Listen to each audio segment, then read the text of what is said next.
Kwa jina naitwa Dr. Nasria Nassor. Mimi ni daktari bingwa wa magonjwa ya wanawake na afya uzazi. Daktari, kuna changamoto ya kemikali na viuatilifu kwenye mazao ambapo pengine wanasema au kuna kasumba inayosema kwamba inapelekea kuharibika kwa mimba, pengine wengine wanasema utasa. Hali hii ikoje au changamoto hii iko vipi? Okay. Ni kweli kuna baadhi ya mimba huharibika kutokana na changamoto za hizo kemikali ambazo utakuta baadhi ya wanawake au katika jamii, mtoto anazaliwa toka anazaliwa yuko mdogo, mtoto wa kike hata mtoto wa kiume utakuta tuna consume au tunakula vyakula ambavyo vina kemikali nyingi, especially vyakula ambavyo viko packed, viko ma supermarket huko, utakuta tunakula makuku, broilers ambao wanapewa madawa ambao huyo kuku ndani ya wiki au ndani ya mwezi unashangaa kuku ameshakuwa kubwa. Kwa hiyo kunakuwa na chemicals nyingi ambazo hizo chemicals zinaenda kuaffect kwenye sehemu zetu za uzazi, via uzazi kwa upande wa mwanamume na kwa upande wa mwanamke. Kwa hiyo hii inaweza ikaleta pia baadaye changamoto za uzazi. Unaweza ukashangaa mwanamke unashangaa anakaa muda mrefu bila kuweza kubeba mimba. Mwanamume unaweza ukashangaa mbegu zake za uzazi haziko sahihi, inawezekana labda ziko pungufu au hazikimbii kama zinazotakiwa zikimbie. Kwa hiyo hizi zote ni changamoto zinaletwa na hivi vyakula ambavyo ni artificial ambavyo wanatumia makemiko mengi ambayo inaenda kuharibu afya yetu ya uzazi. Daktari, kuna changamoto moja ambayo watu wengi muda mwingine wanasema kwamba mwanamke akishapata ujauzito hatakiwi kufanya kazi yoyote, lakini tunaona katika maeneo ya vijijini mwanamke anaweza kawa na ujauzito lakini pamoja na ujauzito wake akaendelea kufanya kazi, akafanya kalima, akaenda shamba. Hii ikoje kitaalamu? Ni sawa kwa mwanamke kufanya majukumu kama hayo wakati wa ujauzito? Okay.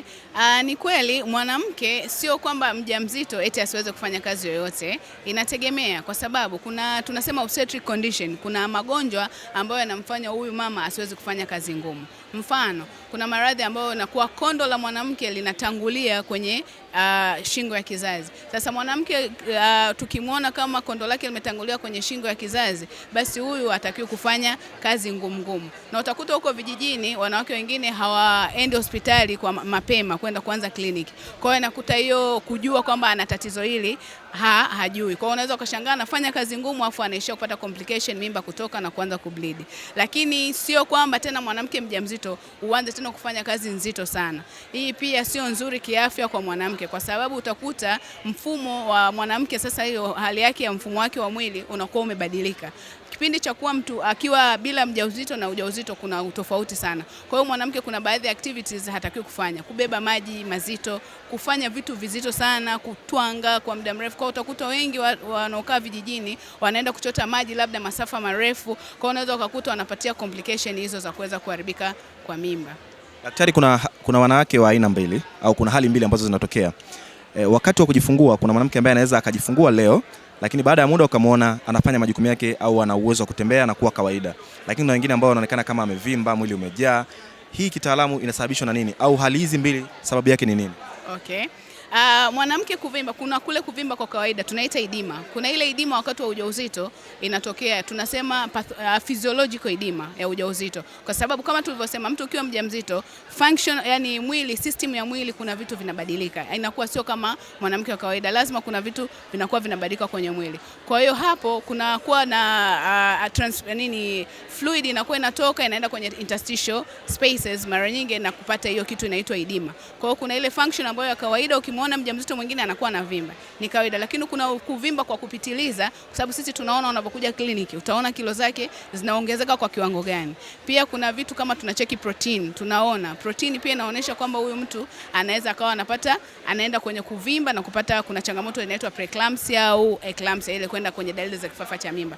Kwa hiyo hizo ni hatari ambazo tunaziona. Kwa hiyo ukivimba kupitiliza tunajua kabisa hili ni tatizo, na kuna ile kuvimba kwa kawaida.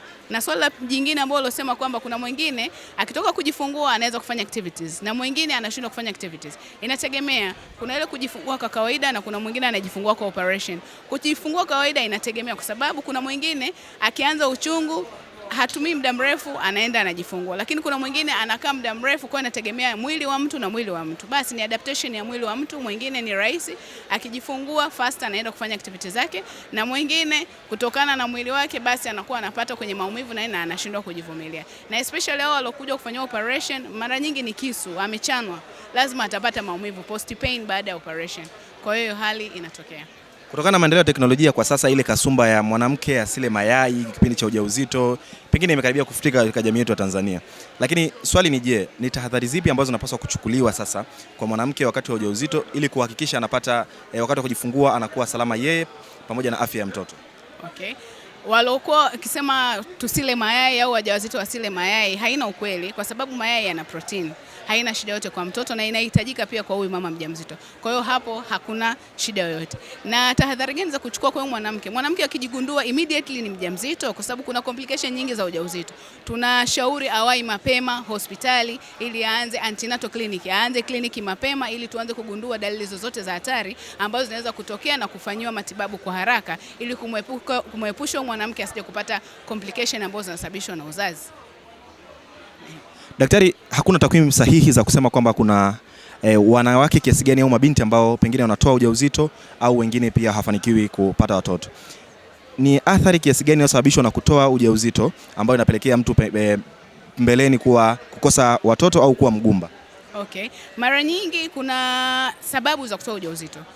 Kuna zile za kidaktari medical, kwa sababu tunaona huyu mwanamke labda akiendelea kukaa na ujauzito inaweza ikamletea changamoto, anaweza akapoteza uhai. Kuna zile ambao medical abortion tuna suggest atumie kitu gani, kuna dawa ambazo tunaweza tukampa huyu mwanamke ili kumuongoza yeye asije akapata complication na kupoteza uhai. Lakini kuna zile ambazo vijana au wanawake wengi huko mitaani utakuta mama hataki ule ujauzito, wanatoa njia ambazo zisizo sahihi. Mwingine wanaenda huko wanatumia kuna wengine wanaenda kutolewa kwa kutumia vifaa. Kwa hiyo hawatumii njia sahihi za kutolea hiyo ujauzito. Kwa hiyo wanaenda wakatoa, wanashangaa wanatoboa kwenye mji wa uzazi. Kwa hiyo huyu ukitobolewa mji wa uzazi lazima atapata changamoto ya kubleed sana na mwingine anaweza akafa. Mwingine ujauzito unakuwa hautoki vizuri, anabakia na mabaki ya zile product ambazo zitakiwa zitoke, na anaogopa kuja hospitali, labda ataonekana labda ametoa mimba. Kwa hiyo unajikuta anakaa muda mrefu. Changamoto itakuja kumpata, atapata sepsis. Sepsis maana yake ni maambukizi.